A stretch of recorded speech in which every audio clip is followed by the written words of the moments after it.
This episode marks 1 full year of my podcast. So I'm going to celebrate a bit and I'll muse about this past year.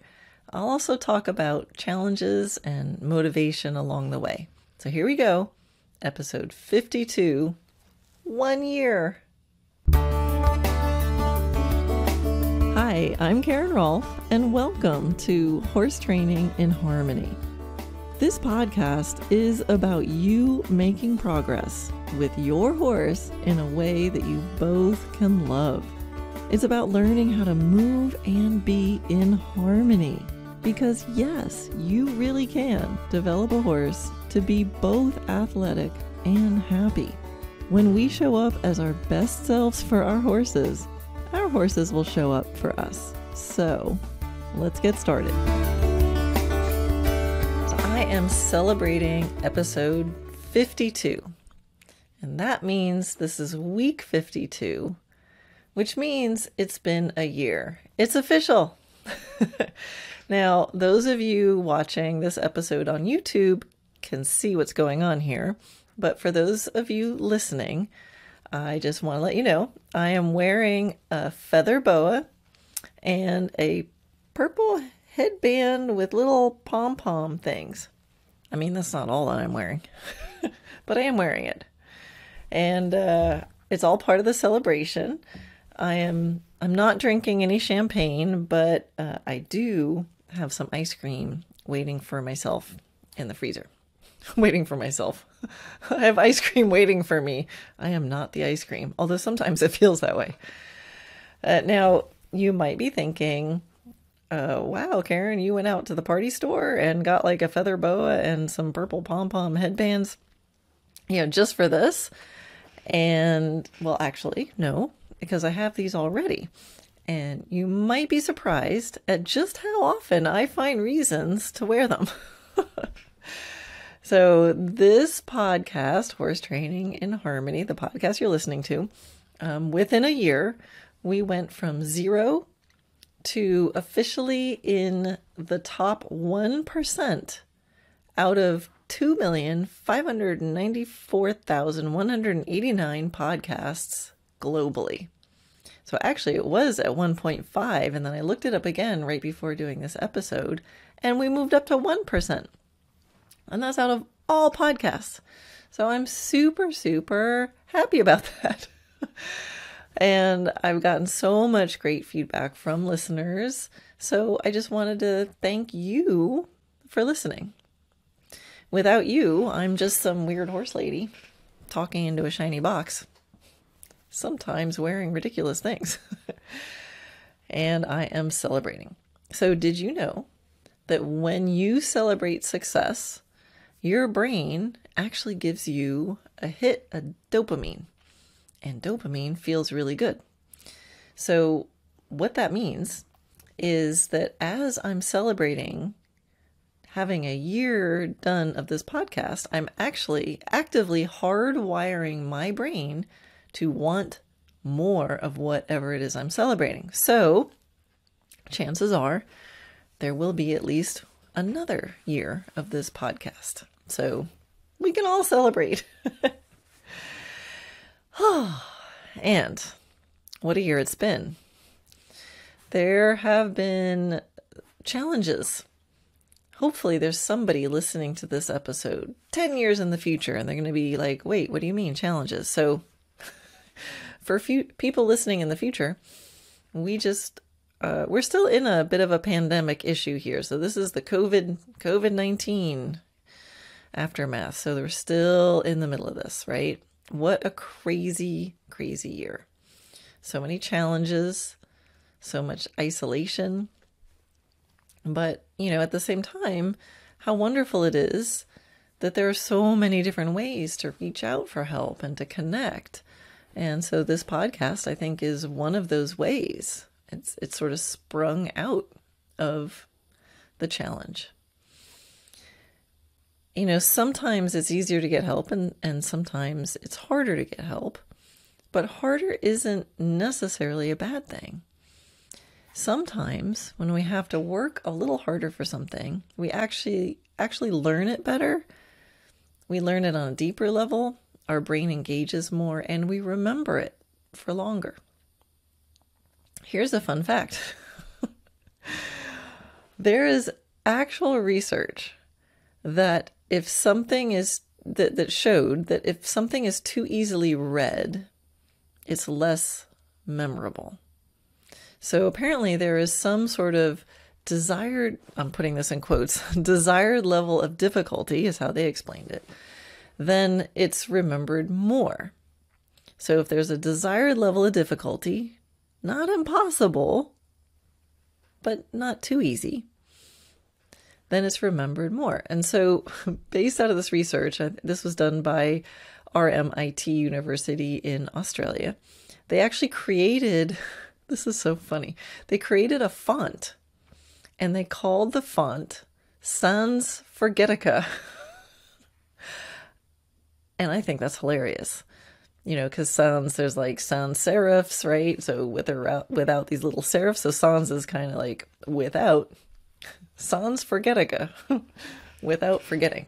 So they created a font that had, I guess, the desired level of difficulty to read. And they did research and found that when people read using this font, whatever they read was remembered more because it was just difficult enough that their brain had to kick in on a higher level. So if you felt like maybe this past year was a bit of a challenge, or maybe forget the year, you just challenges come up, right? So if you've had challenges and maybe it's been a little harder to get the same kind of support that you usually get. So maybe this past year, you couldn't do the clinics or your instructor couldn't come out or something like that. You had to work a little harder. Maybe that was a good thing. And I think that dynamic is one of the reasons why, the online courses that I have in my virtual arena and the video classroom that I have end up working so well for people. It's not because they're hard to understand. I actually on purpose try to make them easy to understand.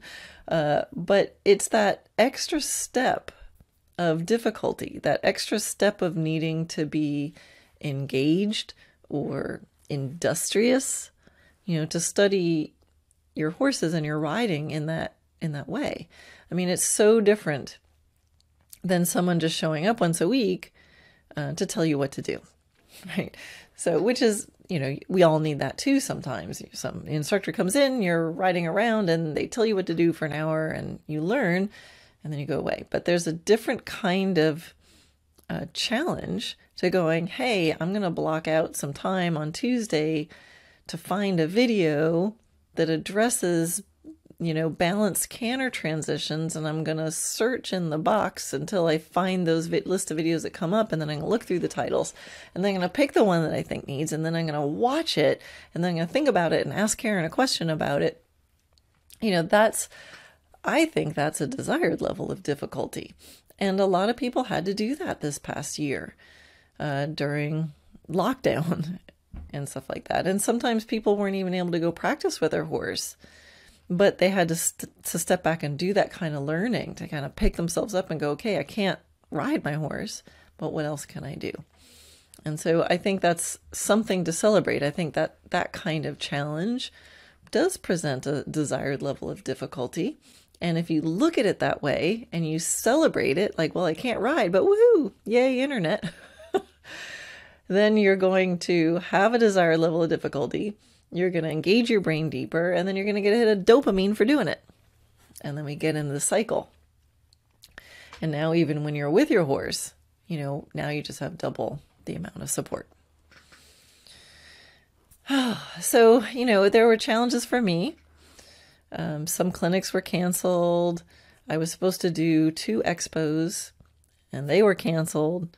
I am happy to report that so far, it seems a go. I'm due to be presenting live at both the Equine Affair in Massachusetts and Equitana in Kentucky this fall. So I'm super excited about that. And anybody in those areas, I hope I can see you there. It's been a bit of a challenging year for me around here with horse health challenges too. Those always kind of knock me back emotionally. Like you, I'm sure, I just want to do right by my horses. And it makes me so sad when they're injured or unwell. And then, of course, I add on top of that the little bit of like, what could I have done differently? How could I have prevented that? What did I do wrong? Those little voices. But sometimes, the answer to those questions about what could I have done differently, sometimes the answer is nothing. Stuff happens. But even if it's just stuff happening, and I actually don't believe anything means anything. There's no meaning behind it. I mean, that's just me personally. If you believe that there's meaning in everything, go for it. I personally don't. I think stuff happens. I don't think anybody's looking at me and planning stuff. I think I'm very small, and the universe has lots of other things to think about by it just being. But stuff happens, and then I do have a choice to learn something from it. So that's the thing. Whatever happens, no matter how disappointing, no matter how not related to my plans it was, I think, all right, what is there to learn? So I'm learning a new level of helping a horse recover from colic surgery. I'd never had to learn that before. So I got to learn that this year. And I got to learn about tendon injuries. I haven't had to learn about that yet, believe it or not. And I learned how those two things might have been related. So this is a little interesting thing that happened. And I know a lot of you are going to hear this. I may have talked about this on my podcast about Atomic and the colic surgery. Some of you are going to hear this and be like, yeah, Karen, duh.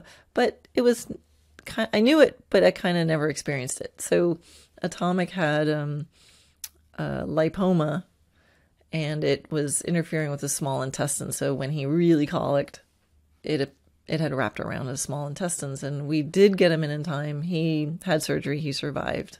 It wasn't easy, but he survived, and he's back, and he's better than ever. It's a happy story. But what was interesting is before the colic surgery, he had a tendon injury, and then he had the colic. They found the lipoma, took out 8 feet of his small intestine, and then recovering, got sound, was doing great, and then he blew out the other tendon.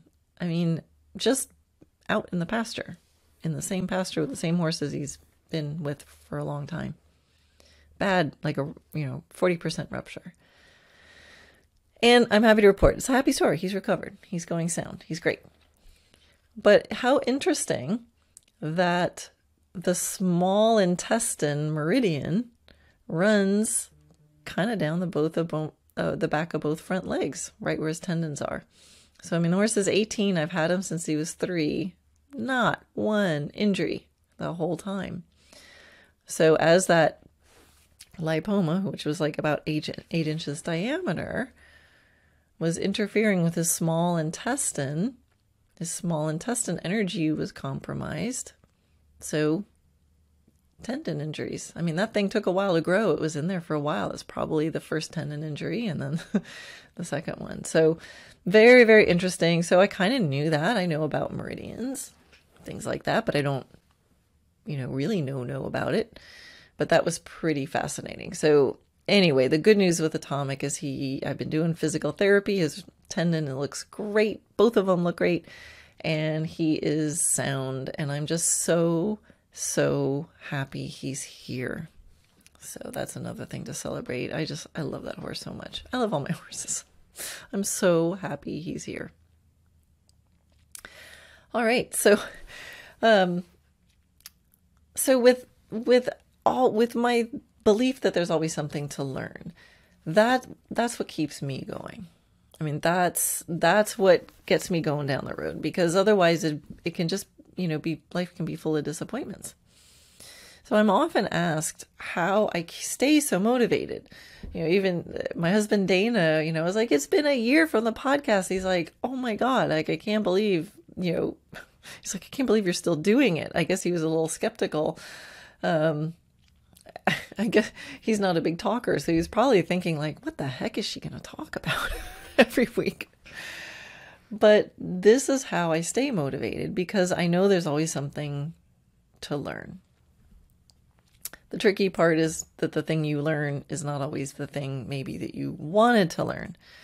So my motivation, for anything is so wrapped up in managing my goals, my expectations, and also my emotions.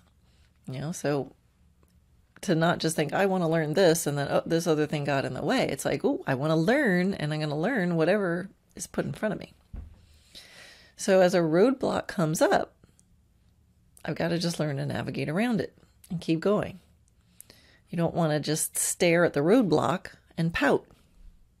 Okay, well, maybe sometimes I do. But for like 90 seconds tops. 90 seconds. And why 90 seconds? Well, this is a really interesting fun fact. There's a neuroscientist named Jill Bolt Taylor. Some of you may know her from a TED Talk she has called My Stroke of Insight. I highly recommend it. So she's a neuroscientist, and she had a stroke, and she was aware she was having a stroke and aware from a neuroscientist's point of view. And she describes it, and you just have to see the talk. I'll put the link to it in the show notes. So if you go to my website for this episode and scroll down, you'll see the show notes. I'll put a link in there. But in her memoir called My Stroke of Insight, she notes that the physiological lifespan of an emotion in the body and brain is actually 90 seconds. That's the bell curve of the emotion. So the sensations, the adrenaline, the heat in the face, the tightness in the throat, the rapid heartbeat, they all arise, peak, and dissipate on their own, and 90 seconds is the arc. So 90 seconds is how long an emotion lasts. But what keeps them lasting longer than that, because has anyone, raise your hand. I'm going to raise my hand. Raise your hand if you've ever felt an emotion for more than 90 seconds. I mean, I think we all have, right? We humans. So what keeps those emotions in there are the stories that we tell about what's going on. And that's why it's so important to feel stuff, really feel stuff. You've heard me talk about this before. It's the natural part of natural horsemanship. Feel stuff. Let it do its thing for 90 seconds. Then move on. Navigate around it or through it or over it. Adapt. Keep going. And that's a big part of motivation. How do I stay motivated is to not let the roadblocks block me, right? Challenge, feel it. I'm frustrated. I'm disappointed. Whatever it is, feel it. 90 seconds, adapt and move on. So that's a big part of how I stay motivated to do anything. And I do a lot. And the other reason that I can stay motivated is because I really look at why I do things. Why am I doing it? And really why. So that asking yourself, why do I do this? It often takes a few layers. Why do I do dressage? Why do I like horses? No, really why? No, really why? Well, why do you like doing that? And then you answer that and you go, well, why do I like doing that? And you'll usually get to a core why. And I think if we really know our core why, then again, all the little bumps in the road don't become roadblocks. The little bump doesn't become the speed bump, doesn't become the wall. Because we have this why, and this why is usually more resilient. It's like, why am I driving? Well, I want to get to the store. And then the road's closed. You can't get to the store. It's like, but if why am I driving? I'm driving because I love driving and, I love being independent, going somewhere. And then I want food and I'm going to cook for myself. It's like, okay, well, that road to that store is closed, but I can meet my why by going over there.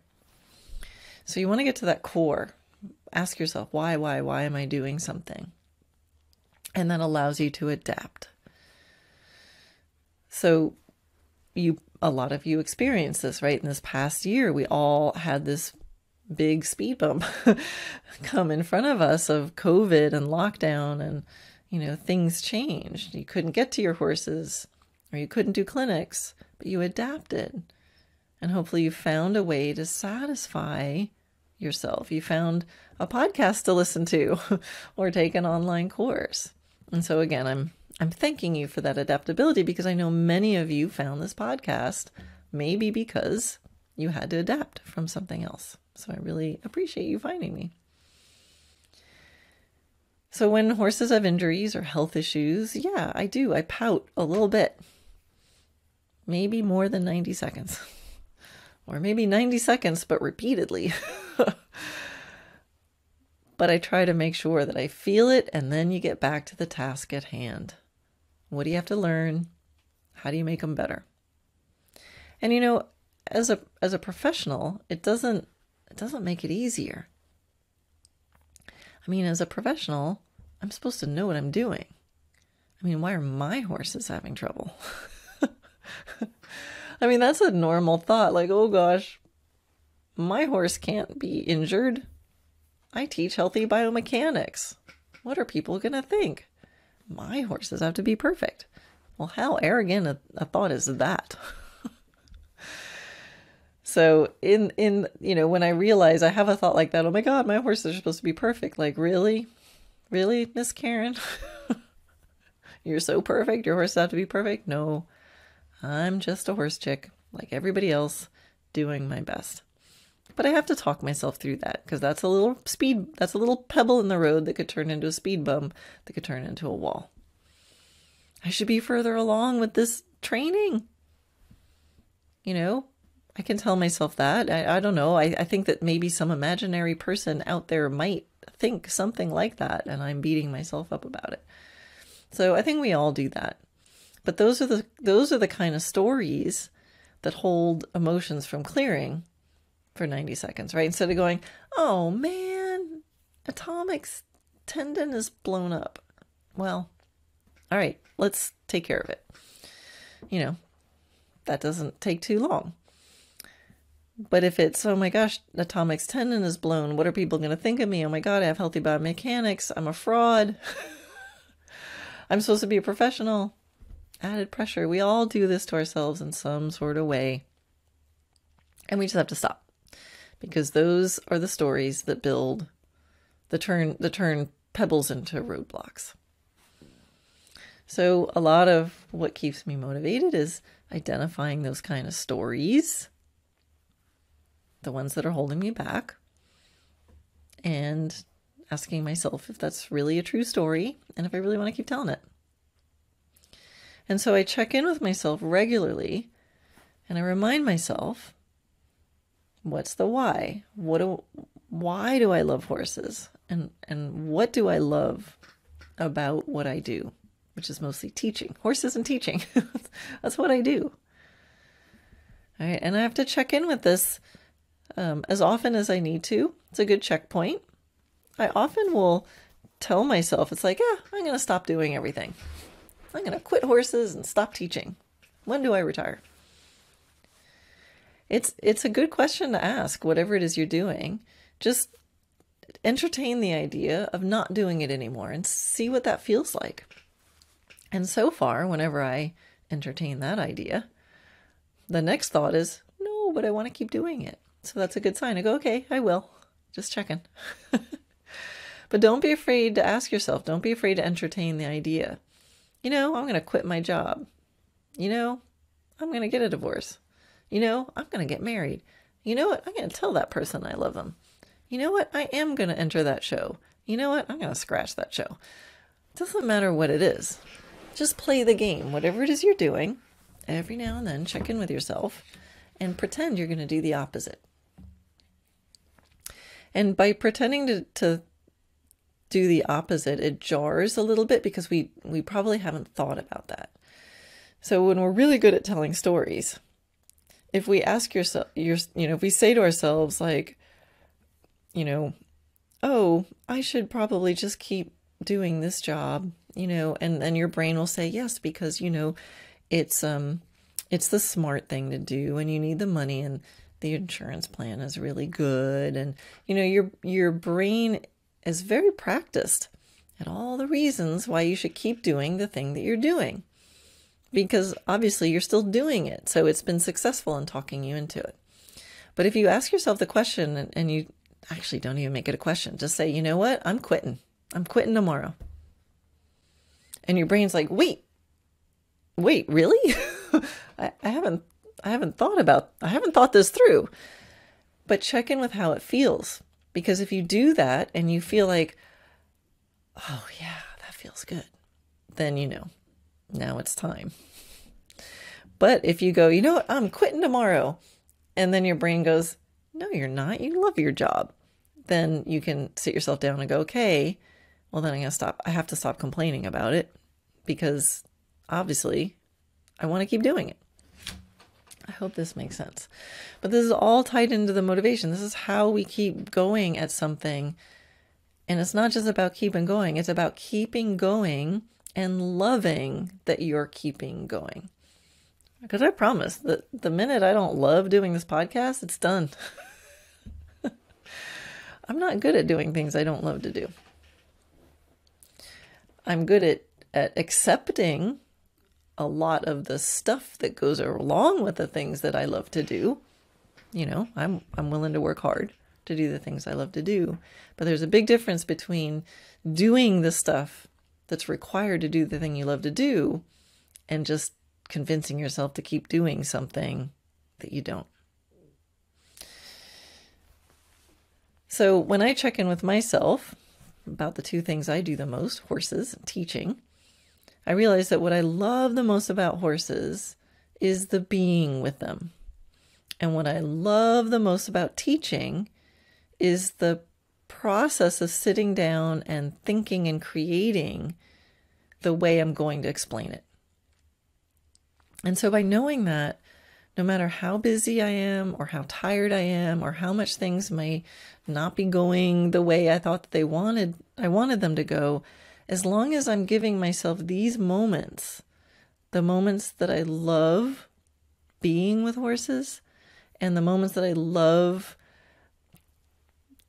teaching and the creative process around it, then I stay fueled. Sometimes people say, well, how do you stay so motivated with horses without competing? This is why. Because I know why I do it. I do horses to be with horses, and I teach because I love the process of creating ways to think about it and explain things. So yes, I do love dressage, and I love the feeling when a horse kicks into this amazing passage. I mean, there's nothing like it. But at the end of the day, if I had to choose, I would pick being with horses and not being able to do anything with them than to be doing stuff with horses but not being able to be with them. I couldn't just go and catch a ride on a horse and then come home. I would rather just spend all my time just being and not able to ride. Doesn't mean that's right. Might be totally different for you, but I've discovered that in myself. And it makes it a lot easier when I'm out at midnight helping my sick horse. It could easily be like, oh, I have to go out there, I have to take care of my horse. No, I get to be with him. How lucky am I that I get to be with him? So yeah, I love helping people with their horses. I love working with a person and seeing the change and seeing the light bulbs go off. But at the end of the day, if I had to choose, I would choose, if I had to choose between teaching without the opportunity for creativity or creativity without the opportunity to teach, I would actually pick the creativity part. How helpful is that? That's really helpful to know. It's good to know. So maybe asking yourself if you have trouble with motivation or feeling fueled and energized about what you're doing, ask yourself, what do you love the most about the things that you do? Why are you doing them? But get really granular. No, really, like, what is it about it? And then you can play that game. If I had to choose between this or this, which one would I pick? So you could just look at different aspects of it and just play that game. Okay, if I had to pick this or this, this or this, this or this, and pair them up differently and see how you answer it. Because you need to know. You know, I could easily spend a lot of time with horses and not be motivated. Or I could spend a lot of time teaching and be burned out. It happens all the time. It happened to me. So I have a mastermind, a mentorship program for professionals. And a big part of what I help them with is to help them remember and get in touch with why they're doing what they're doing and why they started doing it in the first place. And what's the piece of it that they love the most, and to do that. Because it's so easy to let the stories take us off track. And so that's what that program is for, to help those heart-centered professionals remember why, and remember the piece, because I want to help those kind of professionals succeed in the world, because the horse world is a better place when the heart-centered professionals thrive. All right, so this podcast kind of got a little bit meandery. Meandery? Is that a word? It is now. It meandered. So mostly my point for this episode is to really thank you. Thank you for listening. You know, it's so funny the roads we take. Just like this episode started out with, you know, a feather boa and purple pom-poms, and now I'm talking about the heart of the most inner connection of why you do what you do. It's so funny the roads we take. So who knew that what would start out as incessant begging for a horse as a little kid would turn into me talking to all of you in, like, let's see, at the last count, 113 different countries. I'm so honored. I look at the little map and I see it light up. So those of you in Kenya and Tunisia and Egypt and Russia, all of you guys from wherever, I see you. I see your country light up. And I'm so honored. I can't believe it. But this is what can happen when you love what you do and you do what you love. So I really wish all of you that you know what you love and that you find ways to do it and you get to the real core of it. So that way you can be able to enjoy it in ways that you don't maybe expect. Because things show up sometimes differently than we expect. And you want to be able to navigate those roadblocks. You want to be able to embrace the challenges, because those challenges, remember that desired level of effort, they make the learning stick. And remember to let your emotions have their full 90 seconds and then let them go. I am so excited about next year. I am so excited about tomorrow. And I'm excited about that ice cream waiting for me in the freezer. So with that, I'll finish. And next episode marks the beginning of a full new year. Thank you for listening.